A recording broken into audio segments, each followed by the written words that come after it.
नमस्कार साथियों। तो आपका मेरे YouTube चैनल माँ सरस्वती स्टडी चैनल पे आपका स्वागत है दोस्तों। तो आज हम बात करने वाले हैं टीचिंग एप्टीट्यूड की। हमारी जो फर्स्ट क्लास है उसके बारे में चर्चा करने वाले हैं।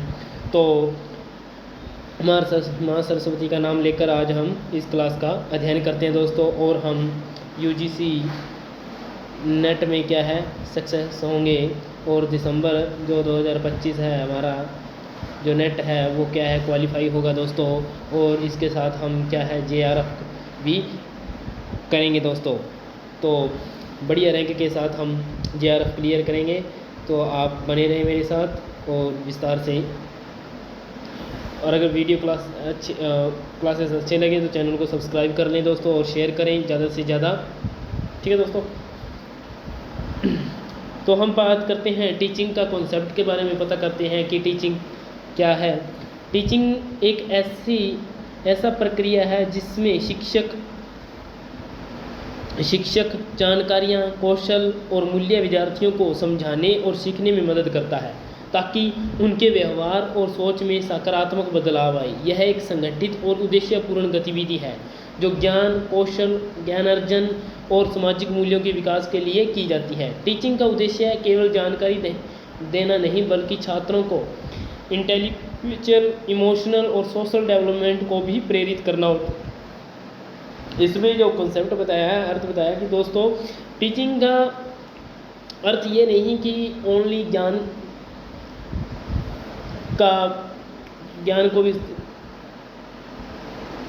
और कौशल का विकास करना। इसके साथ साथ हम क्या है इमोशनल है, सोशल डेवलपमेंट है को भी क्या है प्रेरित करता है।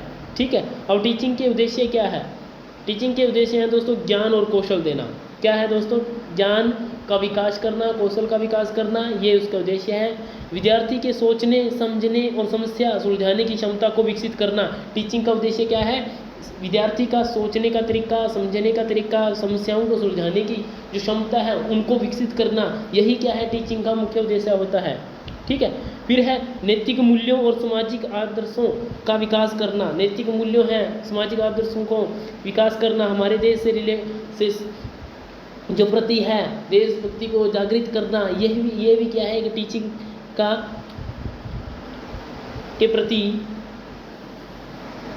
बहुमूल्य उद्देश्य है। हमें देश के प्रति क्या है जागरूक होना चाहिए, उनके नैतिक मूल्यों को समझना चाहिए, ये भी क्या है टीचिंग में आता है दोस्तों। ठीक है। विद्यार्थियों को स्वतंत्र सोच, आलोचनात्मक विश्लेषण और रचनात्मकता के लिए प्रेरित करना, एक सकारात्मक और सहयोगात्मक शिक्षण वातावरण बनाना, ये क्या है सभी टीचिंग के उद्देश्य हैं दोस्तों। अब टीचिंग की विशेषताओं के बारे में चर्चा करते हैं। टीचिंग की विशेषताएं क्या है?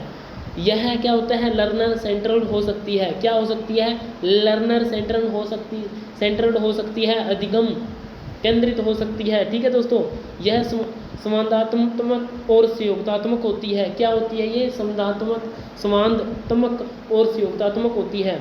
यह ज्ञान के समुचित हस्तांतरण पर केंद्रित होती है। यह क्या होती है? ज्ञान के समुचित हस्तांतरण पर केंद्रित होती है। शिक्षण प्रक्रिया में शिक्षक और विद्यार्थी दोनों सक्रिय भूमिका निभाते हैं। इन दोनों में क्या है? शिक्षक और विद्यार्थी क्या है? दोनों क्या है? सक्रिय भूमिका निभाते हैं। ठीक है दोस्तों। फिर है टीचिंग प्रक्रिया में निम्न तत्व कौन कौन से हैं?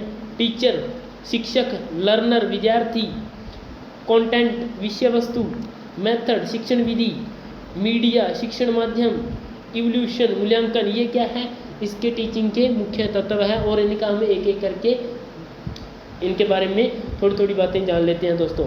शिक्षक होता है शिक्षण प्रक्रिया का प्रमुख संचालक है, जो क्या करता है ज्ञान, कौशल और व्यवहार को विद्यार्थियों तक पहुंचाता है। टीचर का काम क्या होता है? ये क्या करता है? ज्ञान है, कौशल है, व्यवहार को क्या करता है? विद्यार्थियों तक पहुंचाता है। ठीक है। विद्यार्थी, लर्नर, शैक्षिक प्रक्रिया का केंद्र जो सीखने वाला होता है, जिसके अनुभव, आवश्यकताएं और क्षमताएं विभिन्न होती हैं। विषय वस्तु, कंटेंट, वह ज्ञान, तथ्य, कौशल एवं मूल्य जिनसे शिक्षण के माध्यम से समझाया सिखाया जाता है, वो क्या होता है? कंटेंट होता है। विषय वस्तु होता है जिसके माध्यम से हम सीखते हैं या समझाया जाता है। ठीक है। शिक्षण में विधि क्या है? मेथड, वह उपाय या तकनीकें जिनके माध्यम से शिक्षक विषय वस्तु को प्रभावी ढंग से विद्यार्थियों तक पहुंचाता है। मेथड क्या होता है? शिक्षक की तकनीकें होती हैं जिसके द्वारा क्या करता है वो स्टूडेंट को क्या है प्रभावी ढंग से विद्यार्थियों तक क्या है पहुंचाता है। समझाने में के लिए जो मेथड उपयोग किए जाते हैं उनको का प्रयोग किया जाता है। ठीक है, जैसे प्रोजेक्ट का है, चार्ट है, वाइट बोर्ड है, इन चीज़ों का, ठीक है, वो मेथड होते हैं। फिर है शिक्षण माध्यम मीडिया, शिक्षण जी हाँ, सामग्री है, उपकरण जैसे वस्तुएं, ऑडियो वीडियो उपकरण, डिजिटल संसाधन आदि शिक्षण को सरल और रोचक बनाते हैं। ये क्या है, मीडिया है। मूल्यांकन, इवोल्यूशन, सीखने की प्रकृति और शिक्षण की प्रभावशीलता को परखने की जो प्रक्रिया है, जैसे प्रिसीशन, अवलोकन, प्रोजेक्ट आदि शामिल हो, वो क्या होता है, मूल्यांकन होता है, इवोल्यूशन। अब टीचिंग के 3 मुख्य लेवल होते हैं दोस्तों, ये इंपॉर्टेंट है। यहाँ से क्या है, यूजीसी जो नेट है उसमें से इंपॉर्टेंट क्वेश्चनों के बारे में पूछा जाता है। जो 3 मुख्य लेवल है ये किसके द्वारा दिए गए हैं दोस्तों, मॉरिस एल बिगी के द्वारा दिया गया है। ठीक है, इनके अनुसार दिया गया है, हंट के अनुसार भी। ठीक है, मेमोरी जो लेवल है, मेमोरी लेवल क्या होता है, ये सबसे नीचा और सरल स्तर है, जहाँ पर विद्यार्थी क्या करता है, तथ्यों को बिना समझे मात्र याद करता है, मतलब रटता है।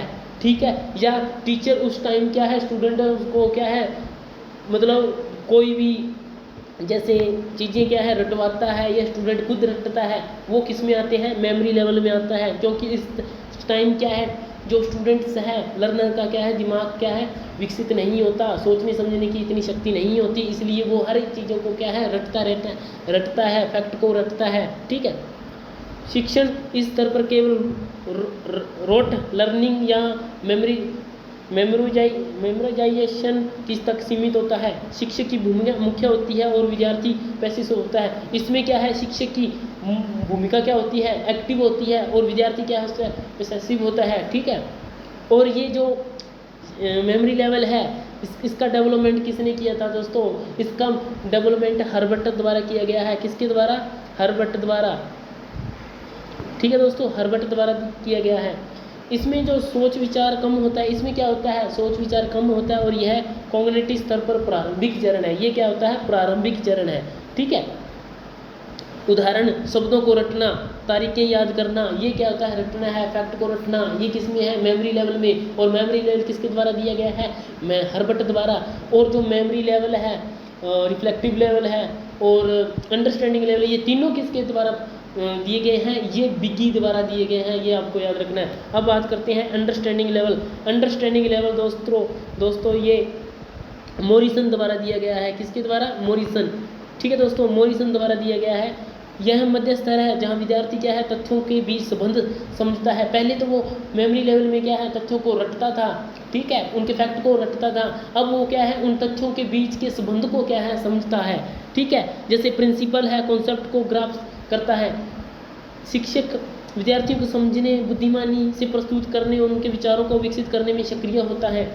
इसमें विद्यार्थी एक्टिव रोल निभाते हैं और वे कॉन्सेप्ट को असली जीवन की स्थिति में लागू करना सीखते हैं। पहले के मेमोरी लेवल में क्या था, जो विद्यार्थी था वो क्या था, पैसिव था, टीचर क्या था, एक्टिव था। और इसमें क्या है, विद्यार्थी एक्टिव रोल निभाता है। ठीक है, फिर है मॉरिसन, हर्बर्ट जैसे शिक्षाविदों ने इस स्तर पर समझ की महत्ता पर जोर दिया। इसे मास्टरी के रूप में भी वर्णित किया जाता है। ठीक है, शिक्षण विधियाँ इस स्तर पर अधिक संवादात्मक और व्यवहारिक होती है। फिर आता है रिफ्लेक्टिव लेवल। रिफ्लेक्टिव लेवल दोस्तों ये हंट द्वारा दिया गया है। किसके द्वारा, हंट द्वारा डेवलपमेंट किया गया है। यह सबसे उच्च और जटिल स्तर है जिसमें हंट और बिग्गी ने मुख्य रूप से प्रस्तावित किया है। इसमें विद्यार्थी केवल समझ तक सीमित नहीं रहता बल्कि आलोचनात्मक सोच, समस्या का समाधान करना, स्वतंत्र निर्णय लेना, नवीन विचार विकसित करना, ये सब किस में सीख लेता है, रिफ्लेक्टिव लेवल में सीख लेता है। शिक्षक यहाँ फैसिलिटेटर की भूमिका निभाता है। मतलब ये शिक्षक क्या होता है, इस टाइम क्या है, वो सिर्फ क्या करता है, गाइड करता है, और स्टूडेंट क्या करता है, खुद से क्या है, फैक्ट को नवीन खोजें करता है। ठीक है, विद्यार्थी को प्रॉब्लम सोल्व खुद करता है, वो हाइपोथेसिस की टेस्टिंग करता है, क्रिटिकल रिफ्लेक्शन के लिए प्रेरित करता है। ठीक है, कौन, टीचर। और बाकी काम कौन करता है, स्टूडेंट करता है। इस स्तर पर शिक्षण प्रक्रिया जटिल विचारों जैसे केस स्टडीज, प्रोजेक्ट, डिबेट्स और शोध कार्यों पर आधारित होती है। ठीक है दोस्तों, यह शिक्षक के निर्देशन में लर्नर सेंटर्ड शिक्षण है। मुख्य उद्देश्य है स्टूडेंट में critical thinking, decision making, self motivation विकसित करना। इसमें जो मुख्य उद्देश्य है स्टूडेंट में क्या करना, critical thinking, decision making, self motivation, ये सब क्या है, विकसित करना। इस तरह के शिक्षण में समय अधिक लगता है और ये सभी वर्गों के लिए उपयुक्त नहीं है। विशेष रूप से कम क्षमता वाले क्षेत्रों के लिए ये कठिन हो सकता है। ठीक है। टीचिंग लेवल के उद्देश्य क्या है, इसके level, teaching level objective, focus teaching approaches, rule of teaching, teacher rule, learner example, method, memory level, knowledge retention, rascal teacher central, instructor possessive, receiver roots, memorization, drill understanding, level concept, grasping, relation between fact teacher, explain और interact activity, participate, lecture, discussion, reflective, ये सब उनके बीच में बताया है। जो अभी मैंने बताया है ना दोस्तों, वही है। हंट ने क्या है, रिफ्लेक्टिव मॉडल दिया था। हंट ने जो रिफ्लेक्टिव मॉडल है उसके स्टेप बताए हैं। ठीक है, क्या बताए हैं, क्रिएटिंग और problematic situation, formulation of hypothesis, verification of hypothesis, collection of data, testing of hypothesis. ये किसने बताया, हंट ने क्या है, ये इसके मेथड बताए हैं। ठीक है दोस्तों, 5 मेथड हैं। ये था हमारा टीचिंग एप्टीट्यूड के पहली फर्स्ट क्लास में हमने क्या देखा, इसमें सीखा हमने टीचिंग का कॉन्सेप्ट के बारे में पता करा, इसके विशेषताओं के बारे में, इसके उद्देश्य के बारे में जाना, और टीचिंग के जो लेवल है, लेवल ऑफ टीचिंग के बारे में बात की कि कितने लेवल हैं, 3 लेवल हैं, कौन कौन से, मेमोरी लेवल है, अंडरस्टैंडिंग लेवल है, रिफ्लेक्टिव लेवल है। मेमोरी लेवल किसके द्वारा दिया गया है, हर्बर्ट द्वारा। जो अंडरस्टैंडिंग लेवल है ये मॉरिसन द्वारा दिया गया है। जो रिफ्लेक्टिव लेवल है ये हंट द्वारा दिया गया है। इसने मॉडल भी प्रस्तुत किए, कुछ 5 बातों के बारे में भी बताया है। ठीक है, इस तरह ये हमारी क्लास क्या है, कंप्लीट होती है। नेक्स्ट क्लास के साथ हम आगे बढ़ेंगे दोस्तों। इस क्लास में इम्पोर्टेंट ये है कि लेवल आपको याद करने हैं, कितने लेवल है, किसने दिए, कब दिए। ठीक है, मिलते हैं दोस्तों नेक्स्ट क्लास में। अगर वीडियो अच्छी लगे तो माँ सरस्वती जो चैनल है, स्टडी चैनल, उसको सब्सक्राइब कर लीजिए दोस्तों। जय हिंद।